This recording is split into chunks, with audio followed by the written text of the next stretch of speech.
طلاب وطالبات الصف الثالث الإعدادي. الدرس الأول المنهج الجديد بيتكلم عن موقع ومظاهر سطح قارات العالم الجديد. لازم نعرف أن قارات العالم الجديد تشمل قارة أمريكا الشمالية وقارة أمريكا الجنوبية واستراليا والقارة القطبية الجنوبية، اسمها القارة القطبية المتجمدة الجنوبية، واسمها لها اسم تاني اسمها أنتاركتيكا. هناخد أولا مساحة قارات العالم الجديد. قارة أمريكا الشمالية تحتل المركز الثالث بين قارات العالم من حيث المساحة بعد قارتي آسيا وأفريقيا. قارة أمريكا الجنوبية تحتل المركز الرابع من حيث قارات العالم من حيث المساحة. قارة أستراليا أو القارة الأوقيانوسية تحتل المركز السابع بين قارات العالم من حيث المساحة، وهي أصغر القارات مساحة. القارة القطبية الجنوبية اللي هي أنتاركتيكا هي خامس قارات العالم مساحة، وهي غير مأهولة بالسكان وتقع أقصى جنوب الكرة الأرضية. هناخد الموقع الفلكي والجغرافي لكل قارة على حدة من قارات العالم الجديد. أولا قارة أمريكا الشمالية، هناخد الموقع الفلكي.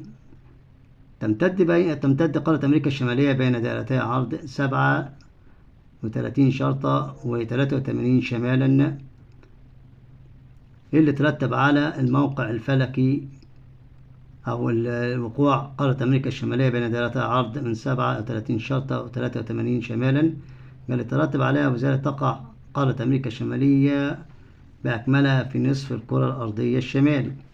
بدوائر العرض بتؤدي إلى وقوع قارة أمريكا الشمالية في نصف الكرة الأرضية الشمالي، وده اللي يهمني من الموقع الفلكي بالنسبة لدوائرته العرض. طب نخش على خطوط الطول. تمتد قارة أمريكا الشمالية بين خطي طول من 10 و168 غربا، اللي ترتب على امتداد قارة آسيا بين خطي طول من 10 إلى 168 غربا يا أولاد. ترتب عليها أن قارة أمريكا الشمالية تقع في النصف الكرة الأرضية الغربي، في نصف الكرة الأرضية الغربي. يمر بقارة أمريكا الشمالية دائرتي عرض، هما الدائرة القطبية الشمالية في شمال القارة ومدار السرطان في جنوب القارة. نستنتج في النهاية من الموقع الفلكي سواء دائرتي العرض وخطوط الطول أن قارة أمريكا الشمالية تقع بأكملها في نصف الكرة الأرضية الشمالية الغربية. يبقى الشمال الغربي نصف الكرة الأرضية الشمالية الغربية تقع قارة أمريكا الشمالية. ده اللي بيستفادوا من الموقع أو دراسة الموقع الفلكي بالنسبة لقارة أمريكا الشمالية، ولازم نركز يا حبايبي على النقطة دي. طيب هناخد الموقع الجغرافي لأمريكا الشمالية. حدود قارة أمريكا الشمالية. يحد قارة أمريكا الشمالية من الشمال زي ما انت شايف في الخريطة المحيط القطبي الشمالي، المحيط القطبي الشمالي. من الجنوب قال لي 3 أجزاء، الجنوب والجنوب الشرقي، قال لي خليج المكسيك والبحر الكاريبي وقارة أمريكا الجنوبية. خليج المكسيك والبحر الكاريبي وقارة أمريكا الجنوبية. من الشرق المحيط الأطلنطي، وده بيفصلها عن قارتي أوروبا وأفريقيا. من الغرب المحيط الهادي ويفصلها عن قارتي آسيا واستراليا. طيب نستنتج من الموقع الجغرافي لأمريكا الشمالية. أولا تقع أمريكا الشمالية بأكملها في نصف الكرة الأرضية الشمال الغرب زي ما ذكرنا سابقا. ثانيا يفصل عن قارتي أوروبا وأفريقيا المحيط الأطلنطي. فبيجي لك يا حبايبي بيقول لك مسطح ماء يفصل بين قارتي العالم الجديد وقارتي العالم القديم. قارتي العالم الجديد اللي هو أمريكا الشمالية وأمريكا الجنوبية، قارتي العالم القديم اللي هي أوروبا وأفريقيا، وبيتكلم عن المحيط الأطلنطي. طيب يجي سؤال تاني. يقع المحيط الأطلنطي ناحية نقط من أمريكا الشمالية، ناحية الشرق والغرب، ناحية الشرق. تمام كده. طب تقع أمريكا الشمالية ناحية نقط من المحيط الأطلنطي، أقول ناحية الغرب. طيب يفصل قارة أمريكا الشمالية عن قارتي آسيا وأستراليا زي ما قلنا المحيط الهادي. تقترب قارة أمريكا الشمالية من قارة آسيا مضيق برينج من الجهة الغربية. تقترب القارتين أمريكا الشمالية من قارة آسيا عند مضيق بيرينج من جهة الغرب. تقترب إحدى قارات العالم الجديد بقارة آسيا من جهة الغرب بمضيق نقط، أقول له مضيق بيرينج. طيب. ثانيا قارة أمريكا الجنوبية. هندرس الموقع الفلكي لقارة أمريكا الجنوبية. تمتد قارة أمريكا الجنوبية بين دائرتي عرض من 12 شمالا و56 جنوبا. 12 شمالا و56 جنوبا. طب ما النتائج المترتبة؟ ما النتائج أديها كسؤال. أنا ممكن أحط السؤال على المعلومة، أتعود كده أحط السؤال على المعلومة وأجاوب. ما النتائج المترتبة على امتداد قارة أمريكا الجنوبية بين دائرتي عرض 12 شمالا و56 جنوبا؟ أقول له وقوع معظم أمريكا الجنوبية في نصف الجنوبي من الكرة الأرضية. النصف الجنوبي من الكرة الأرضية. لاحظ أن أنا قلت معظم وليس كل أمريكا الجنوبية، بسبب أن الأجزاء الشمالية من أمريكا الجنوبية تقع شمال دائرة الاستواء، واحنا عارفين دائرة الاستواء بتقسم الكرة الأرضية إلى شمال وجنوب. عشان كده معظم مساحة أمريكا الجنوبية في نصف الكرة الأرضية الجنوبي ما عدا الأجزاء الشمالية. طيب. تمتد قارة أمريكا الجنوبية بين خطي طول من 35 ل 81 غربا. برضو ما النتائج؟ أحط السؤال كده، ما النتائج المترتبة على امتداد قارة أمريكا الجنوبية بين خطي طول من 35 و 81 غربا؟ أقول وقوع قارة أمريكا الجنوبية في النصف الغربي للكرة الأرضية.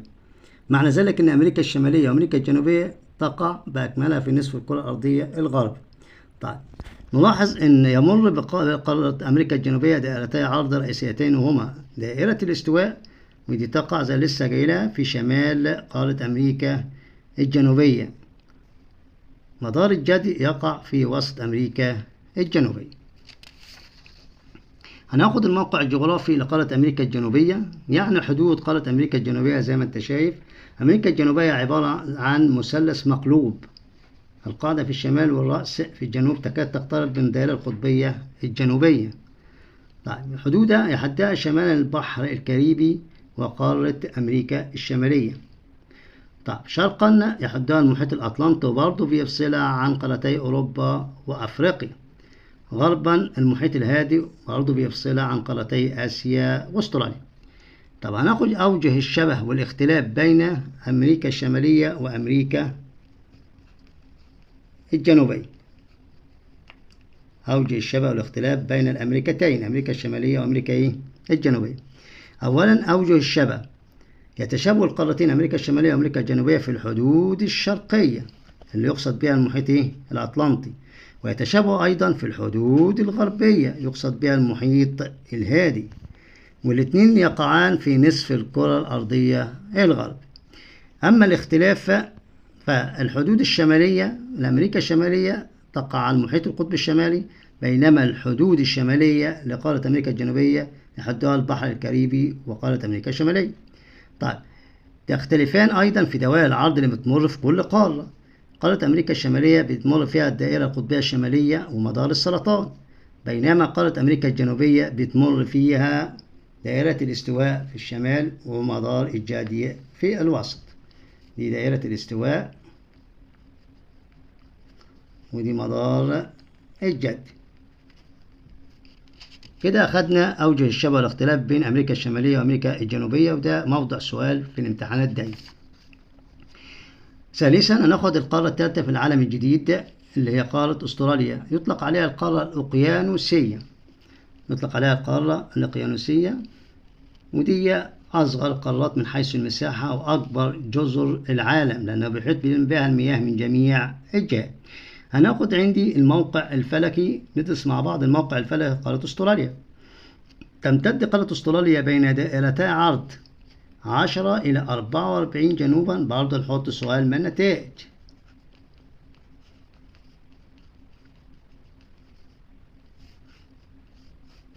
ما النتائج المترتبة على امتداد قارة أستراليا بين دائرتي عرض من 10 إلى 44 جنوبا؟ أقول تقع أستراليا في نصف الكرة الأرضية الجنوبي.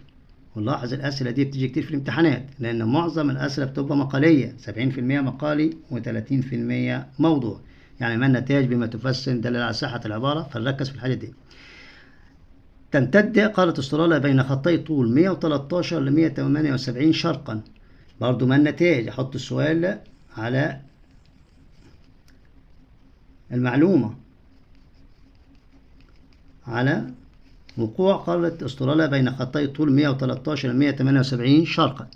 أقول وقوع أستراليا في نصف الكرة الأرضية الشرقي، أي أن قارة أستراليا تقع بأكملها، وركز في كلمة بأكملها، في نصف الكرة الأرضية الجنوبي الشرقي. يبقى قارة من قارات العالم الجديد تقع بأكملها في نصف الكرة الأرضية الجنوبي الشرقي. وبتكلم عن قارة إيه يا حبايبي؟ قارة أستراليا. هنتحدث سويا عن الموقع الجغرافي لقارة أستراليا. قال لي تظهر قارة أستراليا على أنها جزيرة كبيرة. دلل أو بما تفسر. أقول له لأنها تحيط بها المياه من جميع الجهات. طيب ناخد حدود قارة أستراليا شمالا وجنوبا وغربا وشرقا. ناخد شمالا، يحد قارة أستراليا شمالا بحر تيمور وبحر أرافورا الذي تقترب عندهم قارة آسيا مع أستراليا. يبقى لما يجي يقول لك تقترب قارة آسيا من أستراليا، أقول له عند بحر تيمور وبحر أرافورا. طيب شرقا المحيط الهادي الذي يفصلها، يقصد بها أستراليا عن الأمريكتين، وتحدثنا في الموضوع ده. طيب جنوبا وغربا يحدها المحيط الهندي الذي يفصلها عن قارة آسيا وأفريقيا.